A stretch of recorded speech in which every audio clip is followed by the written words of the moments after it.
ATV ప్రేక్షకులకి నమస్కారం. Triple intelligence of శుభమస్తు కార్యక్రమానికి స్వాగతం. ఈనాడు శుభమస్తు కార్యక్రమంలోని గ్రహఫల మంచంలో గ్రహాల యొక్క స్థితిగతులు, వాటి యొక్క శుభాశుభ ఫలితాల గురించి పరిశీలిద్దాం. అలాగే ఈరోజు 12 రాశుల వారికి ఏ సంఖ్యలు కలిసి వస్తాయి, రంగుల యొక్క ప్రాధాన్యత, ఏ దేవతల్ని పూజించాలి, ఎటువంటి దేవతాస్తుతులు పఠించాలి, ముఖ్యంగా ఈరోజు 12 రాశుల వారు చేపట్టవలసినటువంటి కార్యక్రమాలు ఏమిటో తెలుసుకుందాం. ముందుగా నేటి పంచాంగ వివరాలు. శ్రీ మన్మథనామ సంవత్సరం పుష్యమాసం, ఉత్తరాయణం, హేమంత ఋతువు. ఈరోజు పుష్య బహుళ ద్వాదశి. ఆధ్యాత్మిక కార్యక్రమాలకి శ్రేష్టమైనటువంటి రోజు. అలాగే వారం భృగువారం లేదా శుక్రవారం. ఈరోజు చేపట్టేటువంటి ఆధ్యాత్మిక కార్యక్రమాలు, పుణ్య కార్యక్రమాలు, శ్రీ మహాలక్ష్మి అష్టలక్ష్మిల యొక్క పూజలు, శుక్ర జపం, బియ్యం దానం, అలాగే అన్నదానం శుభ ఫలితాన్ని కలిగిస్తుంది. శుక్ర ప్రీతికి దోహదపడుతుంది, తద్వారా ఐశ్వర్య ప్రాప్తి ఏర్పడుతుంది. ఈరోజు చేపట్టేటువంటి శ్రీ అష్టలక్ష్మి పూజలు శుభ ఫలితాన్ని గృహంలో కలిగిస్తాయి, శాంతి సౌఖ్యాల్ని పెంపొందింపచేస్తాయి. ఈ రోజు నక్షత్రం మూలా నక్షత్రం. ఈ మూలా నక్షత్రంలో ఈరోజు పుట్టేటువంటి వారికి ప్రబల శాంతి తప్పనిసరి. అలాగే ఈ రోజు మూలా నక్షత్రంలో పుట్టేటువంటి వారికి కేతు మహాదశతోటి ప్రారంభమవుతుంది. ప్రస్తుతం కేతు యొక్క స్థితి కుంభక్షేత్ర స్థితి. ఆ స్థానాధిపతి అయినటువంటి శని శత్రుక్షేత్ర స్థితి కాబట్టి ఈ దోష నివృత్తికి గణపతి హోమం, అలాగే ఈశ్వర అభిషేకం బాగా సహకరిస్తాయి. ఇక ఈరోజు 12 రాశుల వారికి ఏర్పడేటువంటి శుభాశుభ ఫలితాలను పరిశీలిద్దాం. ముందుగా మేషరాశి. ఈరోజు మేషరాశి వారిని పరిశీలించినట్లయితే ఆకస్మిక అనుకూల మార్పులు ఆర్థికంగా దగ్గరవుతాయి. చేపట్టేటువంటి కార్యక్రమాలు ప్రోత్సాహాన్ని కలిగిస్తాయి. గృహ విషయాల్లో అనుకూల పరిస్థితుల్ని ఆహ్వానించగలుగుతారు. చేపట్టేటువంటి కార్యక్రమాలు వృత్తిపరంగా కూడా కలిసి వస్తాయి. పిల్లల విషయంలో శ్రద్ధ తప్పనిసరి. నూతన బాధ్యతలు పెరిగినప్పటికీ సక్రమ నిర్వహణ కొనసాగించగలుగుతారు. పారిశ్రామిక రంగం వారికి శ్రమతో కూడినటువంటి విజయాలు సిద్ధిస్తాయి. ఆశించినటువంటి ప్రయోజనాలను వెంటనే పొందలేకపోతారు. వ్యాపార రంగం వారికి అనుకూల పరిస్థితులకై చేసేటువంటి ప్రయత్నాలు కలిసి వస్తాయి. నూతన కార్యక్రమాలను వృత్తిపరంగా కూడా ప్రారంభించగలుగుతారు. అభివృద్ధికి చేపట్టేటువంటి కార్యక్రమాలు వైద్య వృత్తి వారికి కలిసి వస్తాయి. ఆదాయం పెరుగుతుంది. నూతన బాధ్యతలు సినీ రంగం వారికి ఎక్కువ అవుతాయి. కార్యక్రమాల్లో ఏర్పడినటువంటి ప్రతికూల పరిస్థితుల్ని విద్యార్థులు ఎదుర్కోవాల్సినటువంటి ఆవశ్యకత ఉంటుంది. గృహ సంబంధిత కార్యక్రమాల్లో శుభ పరిణామాలు మహిళలు ఆహ్వానించగలుగుతారు. ఈ రోజు మెదుర్ష సంఖ్య 5. ఆకుపచ్చ వర్ణం రక్షణకి దోహదపడుతుంది. ప్రతికూల పరిస్థితిని దూరం చేస్తుంది. అనుకూల దైవం శ్రీ మహాగణపతి. ఈ రోజు ఈ రాశి వారు శ్రీ మహాగణపతిని దర్శించి భక్తి శ్రద్ధలతో గరికతో కూడినటువంటి పూజాది కార్యక్రమాలు నిర్వహించడం ద్వారా విఘ్నాల్ని దూరం చేసుకునేటువంటి అవకాశాలు దగ్గరవుతాయి. విజయాలు వేగంగా సాధించగలుగుతారు. విద్యా ప్రయత్నాలు ఈ రోజు మీకు అనుకూలం. ఈ రోజు వృషభ రాశి వారిని పరిశీలించినట్లయితే ప్రయాణాల విషయంలో జాగ్రత్తలు వహించాలి. చేపట్టేటువంటి కార్యక్రమాల్లో ఆటంకాలని చవిచూస్తారు. ఆర్థిక అసహనం ఉన్నప్పటికీ నెట్టుకు రాగలుగుతారు. బాధ్యతలు బాగా పెరుగుతాయి. మానసిక రుగ్మతలు కూడా ప్రబలమవుతాయి. పారిశ్రామిక రంగం వారు చేపట్టేటువంటి కార్యక్రమాలపై ఆచితూచి నిర్ణయాలు తీసుకోవాలి. సాహసోపేతమైనటువంటి నిర్ణయాలు పనికిరావు. వ్యాపార రంగం వారికి ఆర్థిక వ్యవహారాల్లో ప్రతికూల పరిస్థితులు తారసపడతాయి కాబట్టి జాగ్రత్తలు వహించాలి. గృహరీత్యా చేపట్టేటువంటి కార్యక్రమాల్లో మహిళలు ఆటంకాలను ఎదుర్కోవాల్సినటువంటి సంఘటనలు చోటు చేసుకుంటే విద్యార్థులు గట్టి కృషితో మాత్రమే రాణించగలుగుతారు. వైద్య వృత్తి వారికి సంకట పరిస్థితులు ఏర్పడతాయి. ఈ రోజు మీ అదృష్ట సంఖ్య 6. తెలుపు వర్ణం ప్రశాంతతను పెంచుతుంది. ప్రతికూల పరిస్థితులను దూరం చేస్తుంది. అనుకూల దైవం శ్రీ మహాలక్ష్మి. ఈ రోజు ఈ రాశి వారు శ్రీ మహాలక్ష్మి అమ్మవారిని దర్శించి శ్రీ సూక్త విధానంతో, కనకదారస్తం వంటి స్థుతులతో, చామంతులతో, బిల్వదళాలతో కూడినటువంటి పూజాది కార్యక్రమాలు భక్తి శ్రద్ధలతో నిర్వహించడం ద్వారా ఆర్థిక అసహన పరిస్థితులు కనుమరుగవుతాయి. ఆనందకర పరిస్థితుల్ని ఆహ్వానించగలుగుతారు. వాహన నిర్ణయాలు ఈరోజు మీకు అనుకూలం. ఈ రోజు మిథున రాశి వారిని పరిశీలించినట్లయితే రాజకీయ వ్యవహారాల్లో జాగ్రత్తలు వహించాలి. పిల్లల విషయంలో శ్రద్ధ తప్పనిసరి. ఆర్థిక క్రమశిక్షణ లోపిస్తుంది. నూతన ఒప్పందాల ద్వారా ఏర్పడినటువంటి ప్రతికూలత ప్రబలమవుతుంది. కోర్టు సంబంధిత వ్యవహారాల్లో మాత్రం ఊరట లభిస్తుంది. బాధ్యతలు బాగా పెరుగుతాయి. పారిశ్రామిక రంగం వారికి ఆర్థిక వ్యవహారాల్లో జాగ్రత్తలు వహించాలి. వ్యాపార రంగం వారికి చేపట్టేటువంటి కార్యక్రమాల్లో ప్రతికూలత ఎదురవుతుంది. నూతన బాధ్యతలు గృహరీత్యా మహిళలు వహించాల్సినటువంటి సంఘటనలు చోటు చేసుకుంటే విద్యార్థులు గట్టి కృషితో మాత్రమే రాణించగలుగుతారు. ఆర్థిక వ్యవహారాల్లో వైద్య వృత్తి వారు జాగ్రత్తలు వహించాలి. బాధ్యతల్ని సక్రమంగా నిర్వహించలేనటువంటి పరిస్థితులు విస్మయాన్ని కలిగిస్తాయి. ఈ రోజు మీ అదృష్ట సంఖ్య 1. ఎరుపు వర్ణం ధైర్యాన్ని కలిగిస్తుంది. ప్రతికూల పరిస్థితుల్ని ఎదుర్కొనేటువంటి శక్తి సామర్థ్యాన్ని కలిగిస్తుంది. అనుకూల దైవం శ్రీ మహావిష్ణువు. ఈ రోజు ఈ రాశి వారు శ్రీ మహావిష్ణువుని దర్శించి విష్ణు సహస్రనామాన్ని భక్తి శ్రద్ధలతో పఠించడం లేదా వినటం ద్వారా చామంతులతో కూడినటువంటి పూజాది కార్యక్రమాలు, తులసి దళాలతో కూడినటువంటి పూజలు నిర్వహించడం ద్వారా వ్యవహారాల్లో చుక్కెదురు పరిస్థితుల్ని అధిగమించగలుగుతారు. మానసిక ప్రశాంతత పెరుగుతుంది. ఆర్థిక ప్రయత్నాలు ఈరోజు మీకు ఊరట కలిగిస్తాయి. ఈ రోజు కర్కాటక రాశి వారిని పరిశీలించినట్లయితే ఆర్థిక లబ్ధికి చేపట్టేటువంటి కార్యక్రమాల్లో ప్రోత్సాహం లభిస్తుంది. రాజకీయ వ్యవహారాల్లో బలమైనటువంటి సహాయ సహకారాలు లభిస్తాయి. ఒప్పందాల ద్వారా ఏర్పడినటువంటి ప్రతికూలత తగ్గుతుంది. మానసిక చింతనని దూరం చేసుకునేటువంటి ప్రయత్నాలు కూడా కలిసి వస్తాయి. గృహ విషయాల్లో అనుకూలత కొనసాగుతుంది. సంబంధ బాంధవ్యాలు మెరుగవుతాయి. పారిశ్రామిక రంగం వారికి ఆర్థిక సహాయ సహకారాలు లభిస్తాయి. వ్యాపార రంగం వారికి అనుకున్నవి సాధించగలుగుతారు. అభివృద్ధికి చేపట్టేటువంటి కార్యక్రమాలు గృహరీత్యా ఆనందాన్ని కలిగిస్తాయి. మహిళలు నూతన వస్తు కొనుగోలు ద్వారా ఆనందకర సంఘటనల్ని ఆహ్వానించగలుగుతారు. విద్యార్థులు శుభవార్తలు వింటారు. చేపట్టేటువంటి కార్యక్రమాలు వైద్య వృత్తి వారికి కలిసి వస్తాయి. ఈ రోజు మీ అదృష్ట సంఖ్య 3. పసుపు వర్ణం త్వరితగతిన శుభాల్ని కలిగిస్తుంది. ప్రతికూల పరిస్థితిని దూరం చేస్తుంది. అనుకూల దైవం శ్రీ దక్షిణామూర్తి. ఈ రోజు ఈ రాశి వారు శ్రీ దక్షిణామూర్తిని దర్శించి భక్తి శ్రద్ధలతో చామంతులతో కూడినటువంటి పూజాది కార్యక్రమాలు నిర్వహించడం ద్వారా ధీశక్తి పెరుగుతుంది. తెలివైన నిర్ణయాలు తద్వారా విజయాలు సాధించగలుగుతారు. ఆలోచన పొరపాట్లు దూరమవుతాయి. ఆర్థిక లావాదేవీలు, సంభాషణలు, ప్రక్రియలు ఈరోజు మీకు అనుకూలం. ఈ రోజు సింహరాశి వారిని పరిశీలించినట్లయితే కార్యక్రమ నిర్వహణలో నైపుణ్యం పెరుగుతుంది.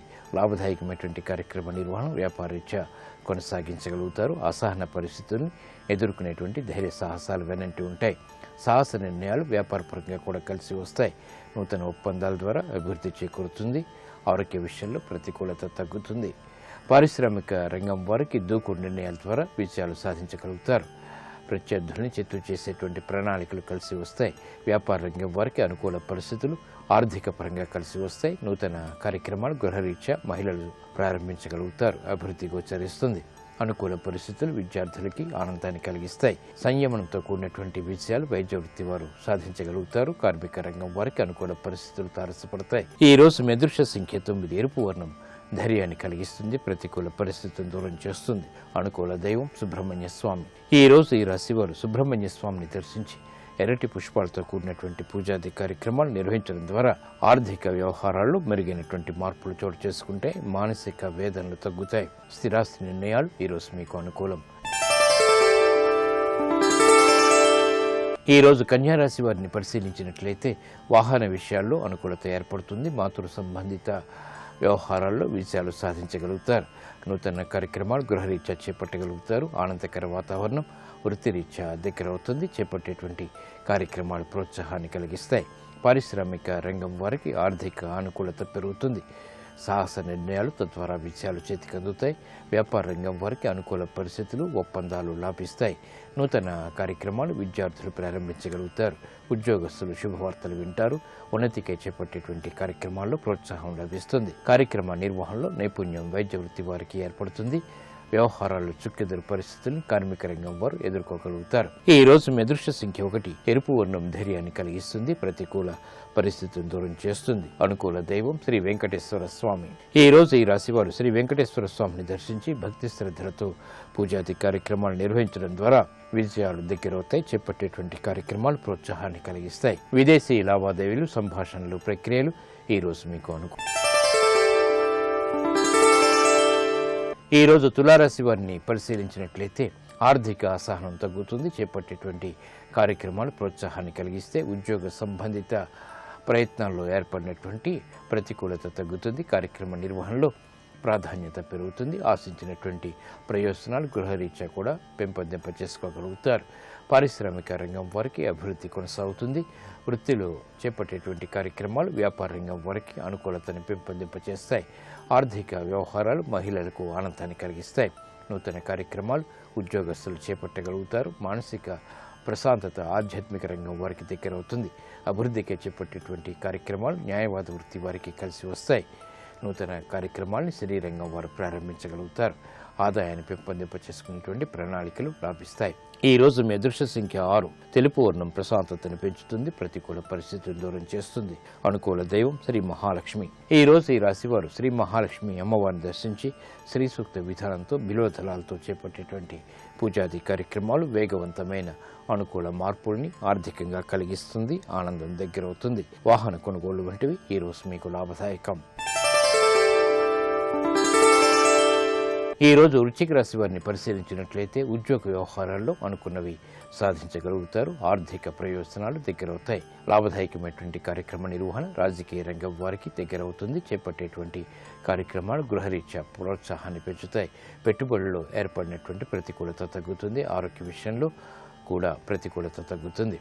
ఆర్థిక వ్యవహారాలు పారిశ్రామిక రంగం వారికి ఆనందాన్ని కలిగిస్తాయి, బలాన్ని పెంచుతాయి. వ్యాపార రంగం వారికి అనుకూల పరిస్థితులు వృత్తిలో చోటు చేసుకుంటాయి. అనుకున్నవి సాధించాలనేటువంటి పట్టుదల వైద్య వృత్తి వారికి ఏర్పడుతుంది. ఆర్థిక వ్యవహారాలు కలిసి వస్తాయి. నూతన ఒప్పందాలు మహిళలకు తోడ్పడతాయి, ఆనందాన్ని కలిగిస్తాయి. అభివృద్ధికి చేపట్టేటువంటి కార్యక్రమాలు గృహరీత్యా కూడా ఆనందాన్ని కలిగిస్తాయి.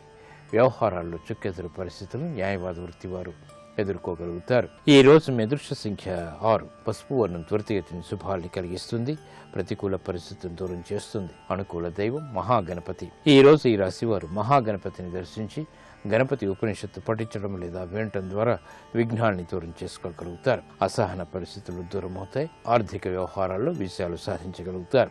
ఉద్యోగ ప్రయత్నాలు ఈ రోజు మీకు అనుకూలం.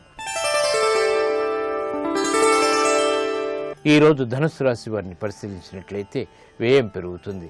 చేపట్టేటువంటి కార్యక్రమాలపై ఆశించినటువంటి ప్రయోజనాలు పొందగలుగుతారు. శుభ ప్రయత్నాలకై ఖర్చులు పెరుగుతాయి. నూతన కార్యక్రమాలు గృహరీత్యా చేపట్టగలుగుతారు. ఆనందకర వాతావరణం వ్యాపారీత్యా కొనసాగుతుంది. సంకట పరిస్థితుల నుంచి బయటికి రావడం చేసేటువంటి ప్రయోగాలు ఫలిస్తాయి. నూతన కార్యక్రమాలు గృహరీత్యా కూడా చేపట్టగలుగుతారు. ఆనందకర పరిస్థితులు పారిశ్రామిక రంగం వారికి దగ్గరవుతాయి. ఆర్థిక వ్యవహారాల్లో మాత్రం ఆచితూచి వ్యవహరించాలి. వ్యాపార రంగం వారికి అభివృద్ధి గోచరిస్తుంది. ఆశాజనకమైనటువంటి వాతావరణం ఆర్థికంగా కొనసాగుతుంది. విద్యార్థులు శుభ వార్తలు వింటారు. చేపట్టేటువంటి కార్యక్రమాలు మహిళలకి ఆనందాన్ని కలిగిస్తాయి. అభివృద్ధి కార్యక్రమాలు వైద్య వృత్తి వారికి కలిసి వస్తాయి. నూతన అంశాలు న్యాయవాద వృత్తి వారికి ప్రోత్సాహాన్ని పెంచుతాయి. ఈ రోజు మీ అదృష్ట సంఖ్య 9. ఎరుపు వర్ణం ధైర్యాన్ని కలిగిస్తుంది, ప్రతికూల పరిస్థితిని దూరం చేస్తుంది. అనుకూల దైవం సుబ్రహ్మణ్య స్వామి. ఈ రోజు ఈ రాశి వారు సుబ్రహ్మణ్య స్వామిని దర్శించి భక్తి శ్రద్ధలతో పూజాది కార్యక్రమాలు నిర్వహించడం ద్వారా ఆర్థిక వ్యవహారాల్లో వేగవంతమైన అనుకూల మార్పులు ఏర్పడతాయి, ఆనందాన్ని కలిగిస్తాయి. గృహ సంబంధిత కార్యక్రమాలు ఈరోజు మీకు అనుకూలం. ఈరోజు మకర రాశి వారిని పరిశీలించినట్లయితే ఆర్థిక అసహనం నుంచి బయటికి రావడానికి చేసేటువంటి ప్రయత్నాలు కలిసి వస్తాయి. నూతన కార్యక్రమాలు రాజకీయ పరంగా ప్రారంభించగలుగుతారు. చుక్కెదురు పరిస్థితులు ఉద్యోగరీత్యా ఉన్నప్పటికీ ఎదుర్కొనేటువంటి శక్తి సామర్థ్యాలు కూడా పొందగలుగుతారు. అభివృద్ధికి చేపట్టేటువంటి కార్యక్రమాలు గృహరీత్యా ఆనందాన్ని కలిగిస్తాయి. మిత్రుల విషయంలో జాగ్రత్తలు వహించాలి. శత్రు భీతి పెరుగుతుంది. కోర్టు సంబంధిత వ్యవహారాల్లో విజయాలు సాధించగలుగుతారు. ఆర్థిక వ్యవహారాలు పారిశ్రామిక రంగం వారికి మొదట ప్రతికూలత, తర్వాత అనుకూలతని కలిగిస్తాయి. వ్యాపార రంగం వారు చేపట్టేటువంటి కార్యక్రమాల్ని పదే పదే చేయవలసినటువంటి ఆవశ్యకత ఉంటుంది. నూతన కార్యక్రమాలు గృహరీత్యా మహిళలు ప్రారంభించగలుగుతారు. విద్యార్థులు శుభ ప్రయత్నాల ద్వారా ఆశించినటువంటి ప్రయోజనాలు పొందగలుగుతారు. విదేశీ సంబంధిత ప్రయాణాలకి చేపట్టేటువంటి కార్యక్రమాలు సఫలీకృతమవుతాయి. ఈ రోజు మీ అదృష్ట సంఖ్య 5. ఆకుపచ్చ వర్ణం రక్షణకి దోహదపడుతుంది, ప్రతికూల పరిస్థితులను దూరం చేస్తుంది. అనుకూల దైవం ఆంజనేయ స్వామి. ఈ రోజు ఈ రాశి వారు శ్రీ ఆంజనేయ స్వామిని దర్శించి తమలపాకులతో కూడినటువంటి పూజాది కార్యక్రమాలు భక్తి శ్రద్ధలతో నిర్వహించడం ద్వారా ఆర్థిక వ్యవహారాల్లో మెరుగైనటువంటి మార్పులు చోటు చేసుకుంటే అష్టమ రాహు బృహస్పతి ద్వారా ఏర్పడేటువంటి ప్రతిబంధకాలు తొలగిపోతాయి. మానసిక ప్రశాంతత పెరుగుతుంది. రుణ ప్రయత్నాలు ఈరోజు మీకు అనుకూలం. ఈరోజు కుంభరాశి వారిని పరిశీలించినట్లయితే మానసిక వేదనలు తగ్గుతాయి, శారీరక రుగ్మతలు పెరుగుతాయి. చేపట్టేటువంటి కార్యక్రమాలపై మాత్రం పట్టు బిగించగలుగుతారు. స్నేహితుల ద్వారా ఏర్పడినటువంటి ప్రతికూలత ప్రబలమవుతుంది. సంబంధ బాంధవ్యాల విషయంలో ఏర్పడినటువంటి విభేదాలు తగ్గుతాయి. నూతన కార్యక్రమాలు స్థిరాస్తి విషయాల్లో ప్రారంభించగలుగుతారు. అభివృద్ధికి చేపట్టేటువంటి కార్యక్రమాలు గృహరీత్యా ఆనందాన్ని కలిగిస్తాయి. పారిశ్రామిక రంగం వారికి చేపట్టేటువంటి కార్యక్రమాల్లో ప్రోత్సాహం లభిస్తుంది. ఆర్థిక అనుకూలత పెరుగుతుంది. వ్యవసాయ రంగం వారికి అభివృద్ధి గోచరిస్తుంది. నూతన ప్రణాళికలు అమలు చేయగలుగుతారు. వ్యాపార రంగం వారికి ఆర్థిక అసహనం తగ్గుతుంది. శత్రు భీతి ఉన్నప్పటికీ చేపట్టేటువంటి కార్యక్రమాల్లో విజయాలు సాధించగలుగుతారు. మహిళలు శుభవార్తలు వింటారు. ఈ రోజు మీ అదృష్ట సంఖ్య 6. తెలుపు వర్ణం ప్రశాంతతను పెంచుతుంది. ప్రతికూల పరిస్థితులను దూరం చేస్తుంది. అనుకూల దైవం శ్రీ మహాలక్ష్మి. ఈ రోజు ఈ రాశి వారు శ్రీ మహాలక్ష్మి అమ్మవారిని దర్శించి కనకదారాస్తం వంటి స్థుతులతో, బిల్వ దళాలతో, చామంతులతో చేపట్టేటువంటి పూజాది కార్యక్రమాల ద్వారా ఆర్థిక వ్యవహారాల్లో మెరుగైనటువంటి అనుకూల మార్పులు చేకూరుతాయి, ఆనందాన్ని కలిగిస్తాయి. నూతన స్నేహాలు ఈరోజు మీకు అనుకూలం. ఈరోజు మీనరాశి వారిని పరిశీలించినట్లయితే రాజకీయ లబ్ధికే చేపట్టేటువంటి కార్యక్రమాలు కలిసి వస్తే ఉద్యోగ వ్యవహారాల్లో ప్రాధాన్యత పెరుగుతుంది. గతంలో సాధించలేనటువంటి కార్యక్రమాలని సాధించగలుగుతారు. అభివృద్ధి గోచరిస్తుంది. నూతన కార్యక్రమాలు గృహరీత్యా కూడా ఆనందాన్ని కలిగిస్తాయి. వ్యాపార ప్రయోజనాలని వ్యాపార రంగం వారు సాధించగలుగుతారు. ఆర్థిక అనుకూలత పెరుగుతుంది. పారిశ్రామిక రంగం వారికి ఆనందకర పరిస్థితులు చోటు చేసుకుంటాయి. విద్యార్థులు చేపట్టేటువంటి కార్యక్రమాల్లో ప్రోత్సాహాన్ని పెంపొందింపచేసుకోగలుగుతారు. అభివృద్ధి గోచరిస్తుంది. మహిళలు శుభవార్తలు వింటారు. గృహంలో ఆనందకర సంఘటనలు కొనసాగుతాయి. ప్రయాణాల విషయంలో జాగ్రత్తలు వహించాలి. నూతన కార్యక్రమాలు స్థిరాస్తి రంగం వారికి మొదట ప్రతికూలత, తర్వాత అనుకూలతని కలిగిస్తాయి. ఈ రోజు మీ అదృష్ట సంఖ్య 2. ఎరుపు వర్ణం ధైర్యాన్ని కలిగిస్తుంది. ప్రతికూల పరిస్థితులను దూరం చేస్తుంది. అనుకూల దైవం మహాకాళి. ఈ రోజు ఈ రాశివారు మహాకాళి అమ్మవారిని దర్శించి భక్తి శ్రద్ధలతో ఎర్రటి పుష్పాలతో కూడినటువంటి పూజాది కార్యక్రమాలు నిర్వహించడం ద్వారా అనుకూల పరిస్థితులు ఆర్థికంగా తెక్కెరవుతాయి. రాజకీయ రంగంలో ప్రాధాన్యత పెరుగుతుంది. కోర్టు సంబంధిత వ్యవహారాలు, ప్రక్రియలు, సంభాషణలు ఈరోజు మీకు అనుకూలం.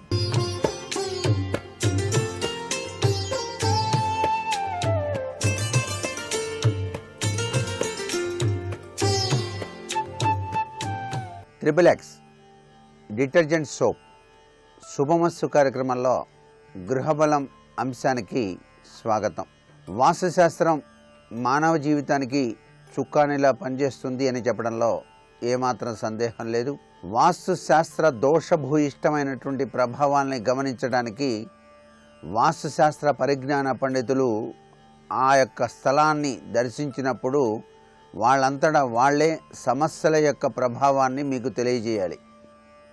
మీరు వెంటనే ఈ సమస్య ఉంది అని చెప్పడం కన్నా వాళ్ళు అడుగుపెట్టి ఈ ఇంట్లో ఈ సమస్యలు ఉంటాయి అని చెప్పినప్పుడు అది నిజమైనటువంటి తత్వచింతనతో కూడినటువంటి వాస్తు పరిజ్ఞాన తత్వానికి నిదర్శనం. అందుచేత ఒక ఇంటిని ఎవరైనా చూసినప్పుడు ఆ ఇంటి బయట ప్రాంగణంలోనే నిలబడి ఈ ఇంట్లో ఈ సమస్యలు ఉండటానికి ఆస్కారం ఉంది అని చెప్పేసి కనుక చెప్పినట్లయితే అది అసలు సిసలైన వాస్తుశాస్త్ర పండితులుగా గ్రహించాల్సిన పరిస్థితి ఎంతైనా ఉంటుంది. దైవ చింతన అనేది వాస్తుకి చక్కటి యోగవంతమైన ప్రభావాన్ని ఇస్తుంది. కాబట్టి ప్రతి వాళ్ళు కూడాను సనాతన ధర్మాన్ని ఆచరించాలి. ఆ ఇంట్లో నివసించేటువంటి వారికి భక్తి చింతన ఎక్కువగా ఉండి దైవం మీద భారం వేసి చక్కగా జీవితాన్ని గడుపుతూ ఉన్నట్లయితే వాస్తు పురుషుని యొక్క ప్రభావం సన్నగిల్లుతుంది అని చెప్పేసి కూడా చెప్పచ్చు. అందుచేతనే ఇంటి యజమాని సూర్యోదయాత్ పూర్వమే నిద్ర నుంచి లేవటం, సూర్య నమస్కారాల వంటివి చేయటం, ఆదిత్యునికి అర్ఘ్యప్రదానం వంటి కార్యక్రమాలు నిర్వహించటం, తాను ఇష్టమైనటువంటి కులదైవానికి చక్కగా ఆరాధన చేసుకోవటం, తన ఇల్లు దేవాలయంగా భావన చేస్తూ దైవ చింతన తత్పరతను కలిగి ఉండటం, ఇవన్నీ కూడాను వాస్తుకి బలాన్ని చేకూరుస్తాయి. ఒకవేళ దోషం ఉన్నప్పటికీ కూడా ఈ బల ప్రభావం వాస్తు పురుషుని శాంతింపజేస్తుంది అని చెప్పేసి చెప్పడంలో ఏమాత్రం సందేహం లేదు.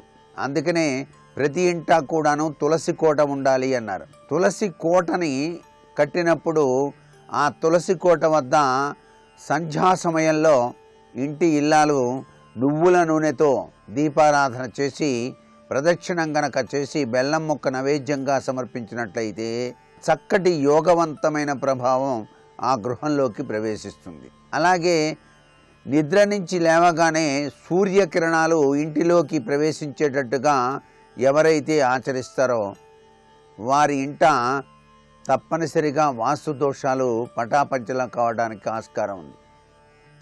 అలాగే ఒక ఇంటిలోనికి ఒక వ్యక్తి ప్రవేశించినప్పుడు మనసంతా కూడాను ఆహ్లాదంగా హాయిగా అనిపించాలి. అందుచేత గడపలు లేని ఇళ్ళు పనికిరాదు. ఇటీవల కాలంలో చాలామంది గడపలు గనక కట్టినట్లయితే ఇబ్బందిగా ఉంది అని చెప్పేసి గడపలు లేకుండా ద్వారబంధాలు పెడుతున్నారు. గడప మహాలక్ష్మి అనేటువంటి సూత్ర ప్రాతిపదికను ప్రతి ఒక్కరూ కూడా ఆచరించడం మంచిది. ఎందుచేతనంటే గడప అనేది మహాలక్ష్మికి సూచిక ప్రాతం. మహాలక్ష్మికి ఆదర్శతత్వాన్ని ప్రసాదింపజేస్తుంది. ప్రతి గృహిణి కూడా ప్రతి శుక్రవారం కూడాను ఆ గడపలకి రంగు అనేటువంటిది ఉన్నప్పటికీ పసుపు కుంకుమ అనేటువంటిది అలంకరించి ప్రతి శుక్రవారం కూడాను నమస్కృతాంజలి కనుక గడించినట్లయితే తప్పనిసరిగా ఆ ఇంట ఆర్థిక సమస్యల ప్రభావం నుంచి బయటపడడానికి ఆస్కారం ఉంటుంది. అలాగే దేదీప్యవంతమైనటువంటి దీపారాధన తత్వం, గృహిణి అనేటువంటి లక్షణం కలిగిన ఆ ఇంటి ఇల్లాలు ప్రతినిత్యం కూడాను ఉదయం సాయం సంధ్యా సమయంలో వారి యొక్క గృహంలో దీపారాధన చేసి అలవాటు చేసుకోవాలి. ఎన్ని పనులున్నప్పటికీ కూడాను దీపారాధన గనక చేసినట్లయితే ఆ దీపం జ్యోతి పరబ్రహ్మతత్వం ఆ ఇంటికి రక్షగా నిలిచి ఉపద్రవాలు లేకుండా కాపాడటానికి ఆస్కారం ఉంది. ప్రతి ఇళ్లలో కూడాను తప్పనిసరిగా ఈశాన్య మూల ఒక రాగి చెంబులో నీళ్లు ఉంచి దానిలో ఒక గులాబీ పువ్వు గనక ఉంచినట్లయితే ఈశాన్యాధిపతి అయినటువంటి ఈశ్వరుని యొక్క దివ్యవంతమైన కరుణాకటాక్ష వీక్షణాలు ఆ ఇంటికి రక్షగా ఉంటాయి.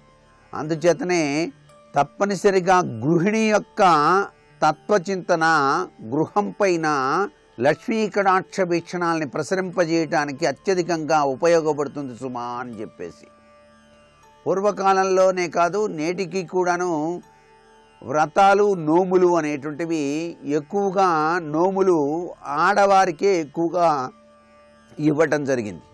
ఈ నోములు నోముకోవటం అనేటువంటిది వాస్తుశాస్త్రానికి ఒక దివ్యవంతమైన శక్తి సంపన్నతను కలిగించేటువంటి తత్వచింతనగా గుర్తెరగాలి. మేము ఈ వారం ఈ నోము నోముకుంటున్నాం అని చెప్పేసి ఒక 10 మంది ముత్తైదువులను పిలిచి వాళ్ళందరికీ కూడాను చక్కగా పసుపు కుంకుమ చక్కగా అన్నీ కూడా ఏర్పాటు చేసి వారికి తాంబూలం ఇచ్చి నమస్కృతాంజలి ఘటించినట్లయితే పరమేశ్వరీదేవి యొక్క అనుగ్రహ కటాక్ష వీక్షణాలు ఆ ఇంటిలో దేదీప్యవంతమైన ప్రభావాన్ని కలిగింపచేస్తాయి. నోముల వెనకాల దాగిన పరమార్థ లక్షణం మన సంస్కృతిలో గృహ బలానికి అత్యంత విశిష్టవంతమైన ప్రభావాన్ని కలిగిస్తుంది సుమా అనేటువంటి తత్వచింతన. అలాగే ఇటీవల కాలంలో ప్రతి ఒక్కరూ కూడాను శనిదేవుడు పట్టాడు, శనిగ్రహం పీడిస్తోంది అని చెప్పేసి ఏదైనా కలిసి రాకపోతే నాకు శని పట్టినట్టుంది సార్, అందుకనే నాకు కలిసి రావట్లేదు అని చెప్పేసి భావన చేస్తుంటారు. ఈ శని యొక్క అనుగ్రహ కటాక్ష వీక్షణాల కోసం సర్వేశ్వరుని యొక్క కృప ఎక్కువగా ఉండాలి. కాబట్టి ప్రతినిత్యం ఏ ఇంట అయితే శివనామ సంకీర్తన జరుగుతుందో, శివనామాన్ని ఆరాధన చేస్తారో ఆ ఇంటిలోనికి శనీశ్వరుడు ఉపద్రవాల్ని కలిగించడు. ఎందుకంటే ఆయన ఎప్పుడు శివధ్యాన నిమగ్నుడై ఉంటాడు. కాబట్టి గోసేవ అనేటువంటిది తప్పనిసరిగా ప్రతి ఇంటి యజమాని ఇల్లాలు కూడాను ఆచరించటం వారి యొక్క జీవితాలలో వెలుగు రేఖల్ని ప్రసరింపజేసే ప్రక్రియగా ప్రతి ఒక్కరూ కూడా గుర్తెరగాలి.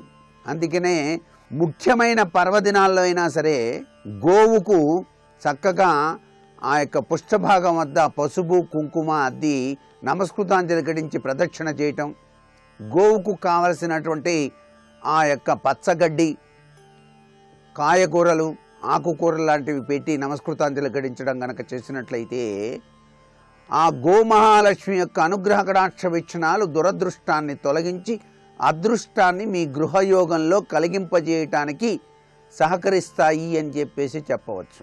ఇంత గొప్ప విశేషం కేవలం గోసేవలో దాగిన పరమార్థంగా ప్రతి ఒక్కరూ గుర్తెరగాలి. చాలామంది ఇటీవల కాలంలో పెద్ద గృహం కట్టుకుని విశాలమైన ప్రాంగణం ఉన్నటువంటి వాళ్ళు ఒక గోవుని పెంచుకోవాలి అనే ఆలోచన కూడా వస్తుండటం నిజంగా చాలా అదృష్టదాయకమైన ప్రభావమే.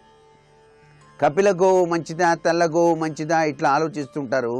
ఏ గోవు అయినా సరే దాన్ని ఆరాధించాలి, చక్కగా పోషణ చేయాలనే భావన రావటం ఆ గృహానికి మంచి లక్ష్మీకటాక్ష యోగాన్ని సిద్ధింపజేసే ప్రభావంగా ప్రతి ఒక్కరూ కూడా గుర్తించాలి. అలాగే తల్లిదండ్రులు ఇచ్చినటువంటి గృహాన్ని పడగొట్టి నూతన గృహాన్ని కట్టేటప్పుడు వర్గు యొక్క ప్రభావం ఉండదు అని గుర్తుపెట్టుకోండి. ఈయనగా గనక కొత్త స్థలాన్ని కొనుగోలు చేసి నిర్మాణం చేస్తేనే వర్గుల యొక్క ప్రభావం చూసి నిర్మాణం చేయాలి. తల్లిదండ్రుల నుంచి పూర్వీకుల నుంచి వచ్చిన ఆస్తిపాస్తులు ఉండి ఆ యొక్క గృహాన్ని పడగొట్టి కట్టేటైతే ఆ వర్గు యొక్క ప్రభావం ఏమాత్రం పనిచేయదు.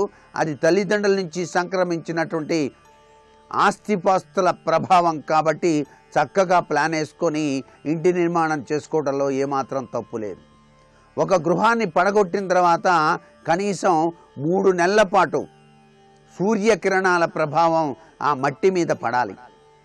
అలా గనక పడ్డట్టయితే ఆ మట్టిలో ఉన్నటువంటి క్రిమిసంహారక తత్వం తొలగింపబడి చక్కటి యోగవంతమైన ప్రభావాన్ని సూర్యకిరణాల ద్వారా ఆ స్థలానికి మంచి యోగం సిద్ధిస్తుంది సుమా అని చెప్పేసి.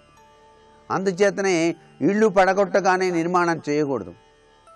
చక్కగా సూర్యకిరణాల ప్రభావం ఆ యొక్క భూమిపైన పడేటట్టుగా 3 నెలల పాటు కనీసం ఉంచి ఆ యొక్క స్థలానంతా చదును చేసి దానిలో తోటకూర చక్కగా వేసి పెంచి ఆ తోటకూరను గోమాతకు తినిపించినట్లయితే ఆ స్థలానికి ఐశ్వర్యయుక్తమైన ప్రభావం కలిగిస్తుంది. ఇవన్నీ కూడాను మన మానవ జీవితానికి అదృష్టకరమైన ప్రభావం ఇవ్వడానికి పరమేశ్వరుడు ప్రసాదించిన అమృతతుల్యాలుగా భావిస్తూ సర్వే జనా సుఖినో భవంతు.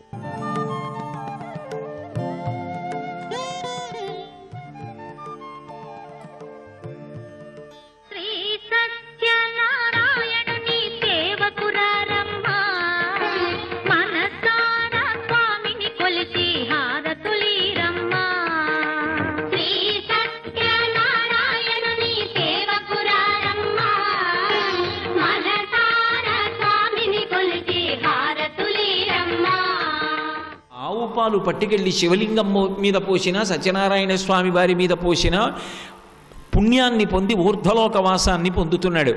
ఇంత గొప్ప పాలని ఇవ్వగలిగినటువంటి ఆవున్నదే అది పరమ పూజనీయమై పరదేవతాస్వరూపమై ఈ లోకంలో తిరుగుతోంది.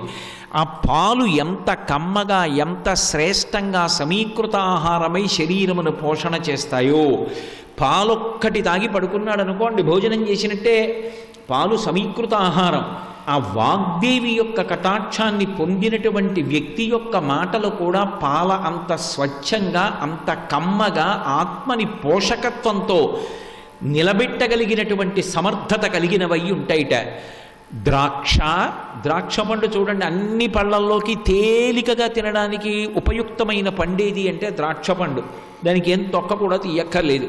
కాసి నీళ్లలో కడిగేసుకుని ఒక్కొక్క పండు నోట్లో వేసుకుని పళ్ళు లేనివాడు కూడా నాలుక పెట్టి పైదవడకి నొక్కితే టక్కుని చిట్లి తీయటి రసాన్ని చిమ్ముతుంది, శరీరానికి ఆరోగ్యాన్ని ఇస్తుంది.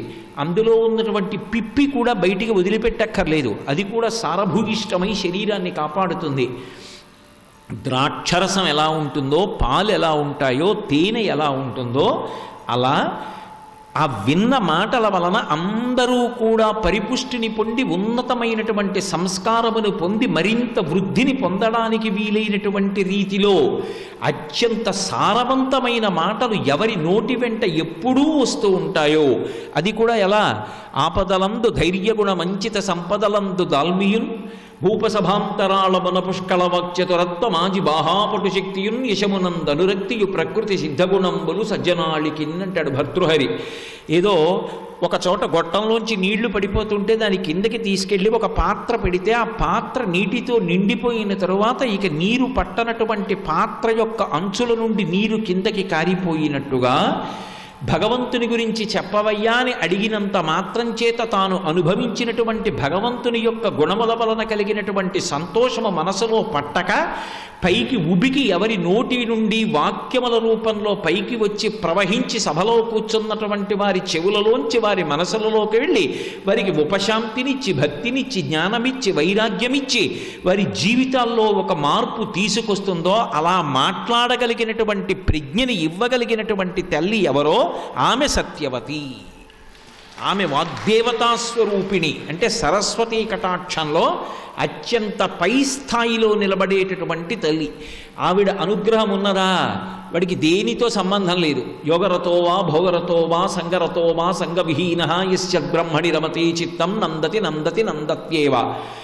శరీరం మనకు ఆరోగ్యం ఉన్నదా లేదా, యోగం ఉన్నదా లేదా, భోగం ఉన్నదా లేదా, ధనం ఉన్నదా లేదా అన్నదానితో సంబంధం లేకుండా ఎప్పుడు మధురమైనటువంటి పదార్థం తిన్నవాడు మళ్ళీ త్రేడుపు వచ్చినప్పుడు తీయటి పదార్థాన్ని నోటిలోకి వచ్చినటువంటి రీతిలో భగవంతుని గుణములను స్మరించి స్మరించి స్మరించి ఆనందపడిపోయి ఎప్పుడు అవకాశం వస్తే అప్పుడు దాని గురించే తన చుట్టూ ఉన్న వాళ్లతో మాట్లాడగలిగినటువంటి ప్రజ్ఞావంతుడు అవుతాడు.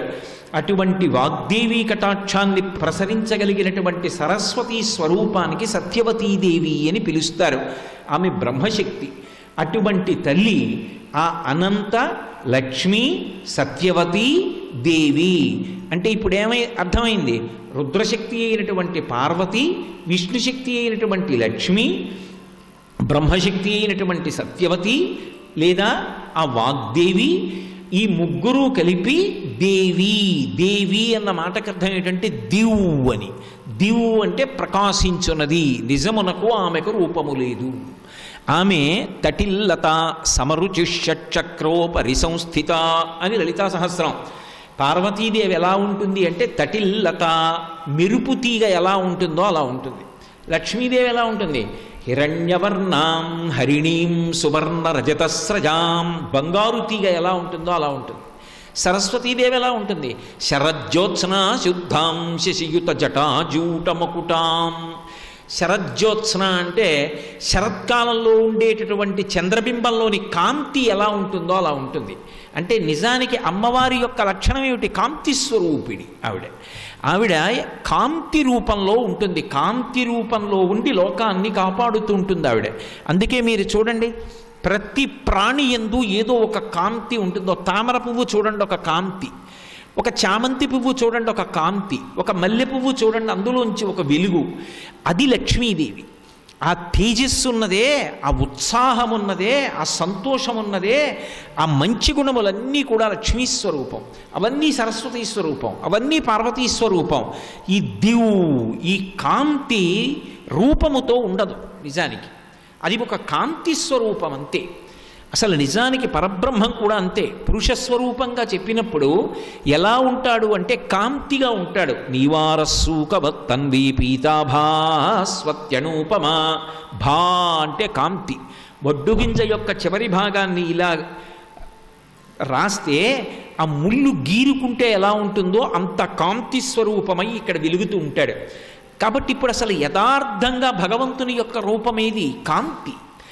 ఆ కాంతి కంటిని ఆకర్షిస్తుంది. అందుకే ఎక్కడ భగవత్ స్వరూపం ఉండనివ్వండి, వాక్కులన్నీ ఆగిపోయి అలా చూస్తూ ఆనందపడిపోతారు. అది పశువులు కానివ్వండి, శిశువులు కానివ్వండి, భగవత్ స్వరూపం కనపడింది అంటే ఆనందంతో తన్మయమైపోతారంతే. అటువంటి కాంతి నిజానికి ఓ రూపంతో ఉండదు. కానీ ఆ పార్వతీదేవి, ఆ లక్ష్మీదేవి, ఆ సరస్వతీదేవి ముగ్గురూ కలిసి ఒక్క రూపాన్ని పొంది ఒక్క రూపంగా వచ్చి నిలబడితే ఆ రూపమే అదిగో అక్కడ సత్యనారాయణ స్వామి వారి యొక్క ఎడమ చేతివేపు నిలబడినటువంటి తల్లి. ఇప్పుడు ఇలా ఒక్కసారి మీరు అన్నారనుకోండి, అన్నప్పుడు ఆ తల్లి యొక్క కన్నులలోంచి చల్లని చూపు పడిందనుకోండి, అది ఏమిస్తుందని నన్ను అడగగలరు మీరు? ఇప్పుడు ఏమి ఇవ్వలేదని అడగాలి నేను. ఆవిడ ఏమి ఇవ్వలేదు. ఆవిడ నీకేం కావాలో ఆవిడ ఇచ్చేస్తుంది. ఎలా ఇచ్చేస్తుంది? ఆవిడ చూపుల చేత ఇచ్చేస్తుంది. ఆవిడ చల్లని తల్లి. ఆవిడంతా భగవంతుడు కానివ్వండి, పురుషుడుగా చెప్పండి, స్త్రీగా చెప్పండి, నిజానికి వాళ్ళు దేనితో పరిపాలన చేస్తారు అంటే చూపుల చేత చేస్తారు. అందుకే పోతన గారు కూడా భాగవతం ప్రారంభం చేస్తూ శ్రీకైవల్య పదంబు చేరుటకు నైచింతించదన్ లోకరక్షైకారంభకు భక్తపాలన కళా సంరంభకున్ దానవోస్త్రేక స్తంభకు కేళిలోల విలస దృగ్జాల సంభూత నానా కంజాత భవండ కుంభకు మహానందాంగనాఢింబకున్ అంటారు. కేవలము తన చూపుల చేత కొన్ని కోట్ల బ్రహ్మాండములను సృష్టించి నడిపి లయం చెయ్యగలిగినటువంటి ఆ పరబ్రహ్మస్వరూపానికి శ్రీకైవల్య పదం చేరుకోవడానికి నమస్కరిస్తున్నానంటారు. భగవంతుణ్ణి పురుషుడిగా చెప్పినా చూపుల చేత పోషిస్తాడు. అదే పరబ్రహ్మశక్తిగా స్త్రీగా అమ్మవారిని చెప్పినప్పుడు ఆవిడ కూడా చూపుల చేతనే పోషిస్తుంది. అందుకే శంకరాచార్యుల వారి కనకధారా స్తోత్రం అంతా కూడా చూపు మీదే ఉంటుంది. వందే వందారు మందారమిందిరానంద కందలం అమందానంద సందోహం మందిరం సుందరం ఇందిరం సుందరాననం అంగం హరీహ పులకభూషణమశ్రయంతి భృంగంగనీవ ముకుళాభరణంతమాలం అంగీకృతాకిల విభూతిరపాంగలీలా మాంగల్యదస్తు మమ మంగళదేవతాయాః ముగ్ధా ముహుర్విదదతి వదనే మురారేః ప్రేమత్రపా ప్రణిహితాని గతాగతాని మాలాదృశోర్మధుకరీవ మహోత్పలేయ సామే శ్రియం దిశతు సాగర సంభవాయాః. ముగ్ధా ఏది చెప్పండి అదే చెప్తారు. అన్నీ కలిసిపోయినటువంటి ఆ తల్లి యొక్క తత్వాన్ని అందరూ అందులోనే ఉన్నారు అని ప్రతిపాదిస్తారు. అందుకే గీర్దేవతేతి గరుడధ్వజ సుందరీతి శాకంబరీతి శశిశేఖరవల్లభేతి సృష్టిస్థితి ప్రళయకేళిష సంస్థితాయై తస్మై నమస్త్రిభువనైక గురోస్తరుణ్యై. సృష్టికర్త శక్తి అయినా ఆవిడే, స్థితికర్త శక్తి అయినా ఆవిడే, లయకర్త అయినటువంటి పరమశివుని యొక్క శక్తి అయినా ఆవిడే.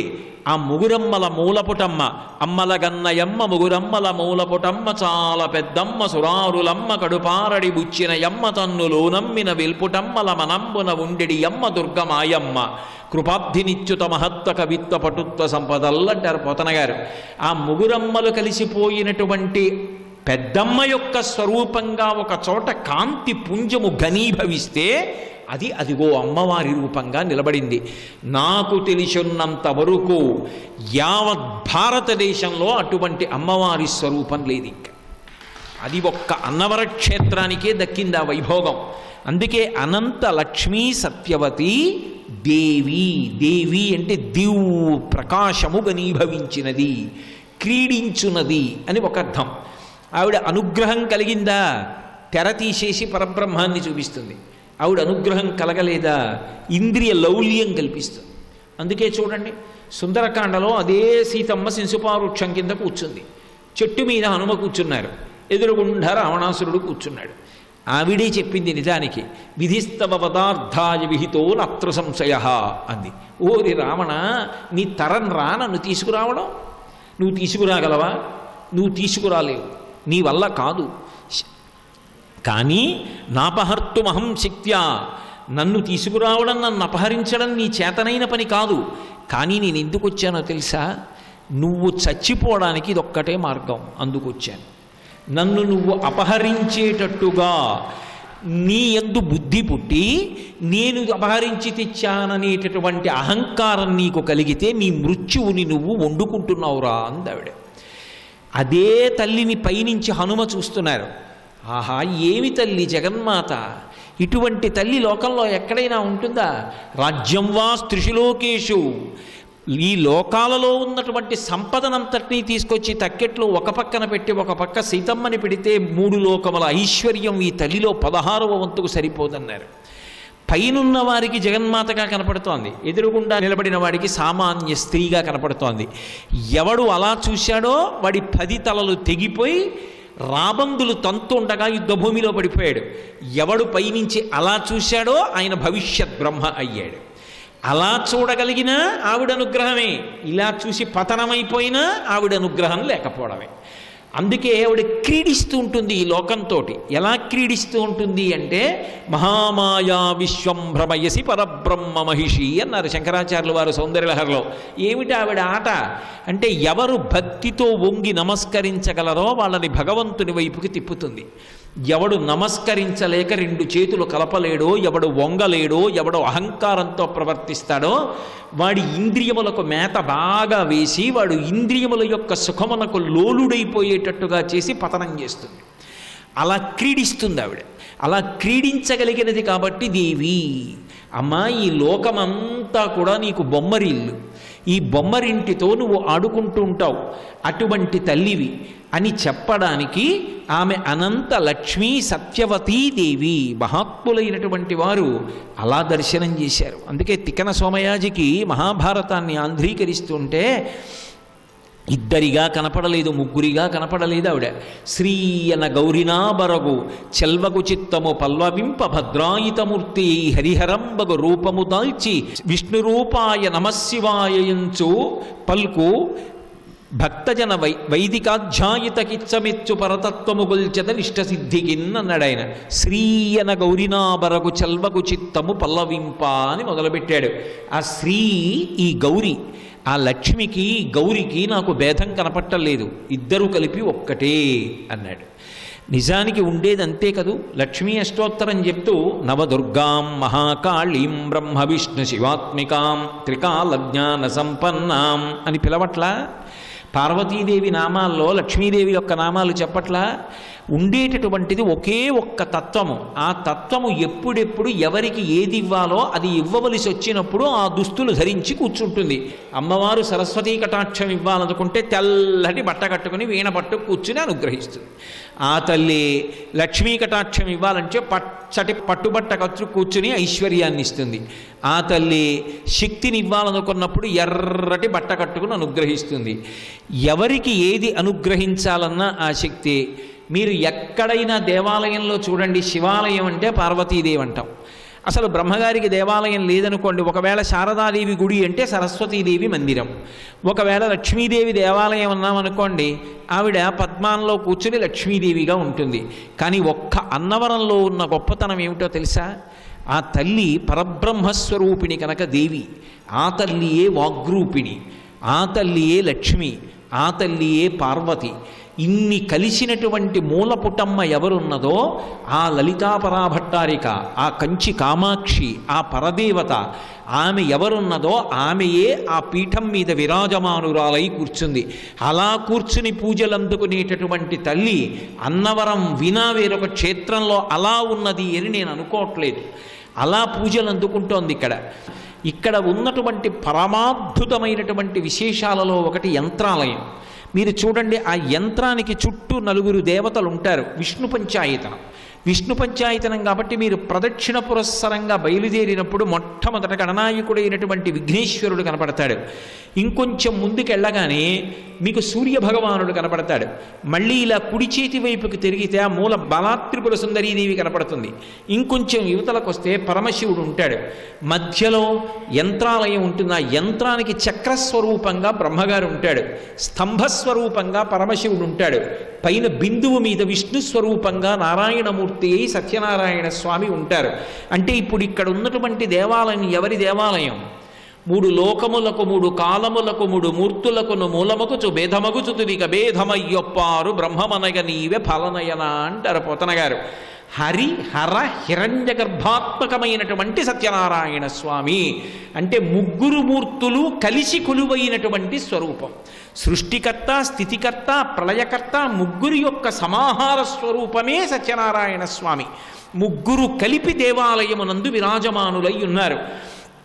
ఎవ్వడు సృజించు ప్రాణుల ఎవ్వడు రక్షించు త్రుంచు ఎవ్వడనంతుండెవ్వడు విభుడెవ్వడు వాడివ్విధమున మనుచు వినుచు హేలారతుడై అంటారు పోతన గారు భాగవతంలో.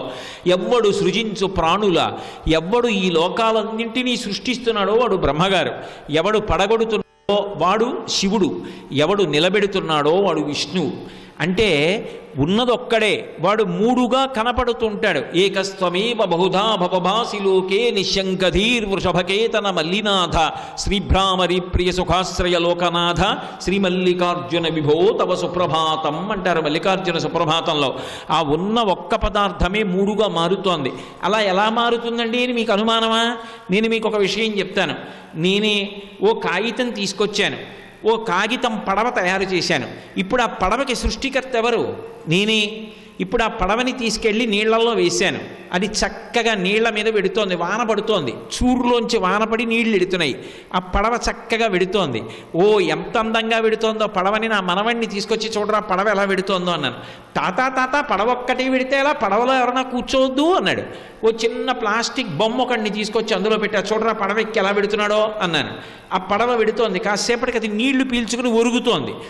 మనవణ్ణి లోపలికి వెళ్ళమని ఆ పడవ ఇంకా పనికిరాదని తీసేసి చివికిపోయిందని దాన్ని చుట్టేసేసి చింపి అవతల పారేసి బొమ్మ తీసుకెళ్ళి లోపల పెట్టాను. ఇప్పుడు ఆ పడవని పాడు చేసిన వాడెవరు? నేనే. నేనే సృష్టికర్త, నేనే స్థితికర్త, నేనే ప్రళయకర్త. ఒక్కొక్కటి చేసినప్పుడు నేను బ్రహ్మ, నేను విష్ణువు, నేను పరమశివుడు. అంటే పరమశివుడు అంటే పాడు చేసేవాడు ఒక్కటే అని అర్థం చేసుకోకండి. లయకర్త పరమేశ్వరుడు అన్న మాటకు అర్థం ఏమిటంటే రాత్రి నిద్రాకాలిక సుఖాన్ని ఇచ్చేవాడు కాబట్టి ఆయనకి లయకర్త అని పేరు. స్వల్పకాలిక లయం, నిద్రాకాలిక సుఖాన్ని ఇస్తాడు ఆయన. రాత్రి నిద్రాకాలిక సుఖాన్ని ఇచ్చి మనం అందరం ఇంద్రియాల చేత సుఖములను అనుభవించి బడలిపోతే, ఇంద్రియములకు శక్తిని ఇవ్వకపోతే, తెల్లవారి లేచేటప్పటికి మళ్ళీ ఇంద్రియములు ఉత్సాహంగా నిలబడకపోతే మన పనులు మనం ఎలా చేసుకుంటాం? కాబట్టి శివుడు చేసే మొదటి ఉపకారం. రెండవది ఆత్యంతిక ప్రళయం, జ్ఞానం ఇస్తాడు. మూడవది మహాప్రళయం. ఎన్ని కోట్ల జన్మలెత్తినా భగవంతుణ్ణి పొందలేకపోతే ఆఖరణ ఉరే నేనే మిమ్మల్ని పొందేస్తానులేంట్రా అని మైనపు ముద్ద నల్లపూసల మధ్యలోకి వచ్చి పడి అంటించుకున్నట్టు జీవులందరినీ తానే పొందేస్తాడు. సర్వం శ్రీ ఉమామహేశ్వర పరబ్రహ్మార్పణమస్తు. స్వస్తి.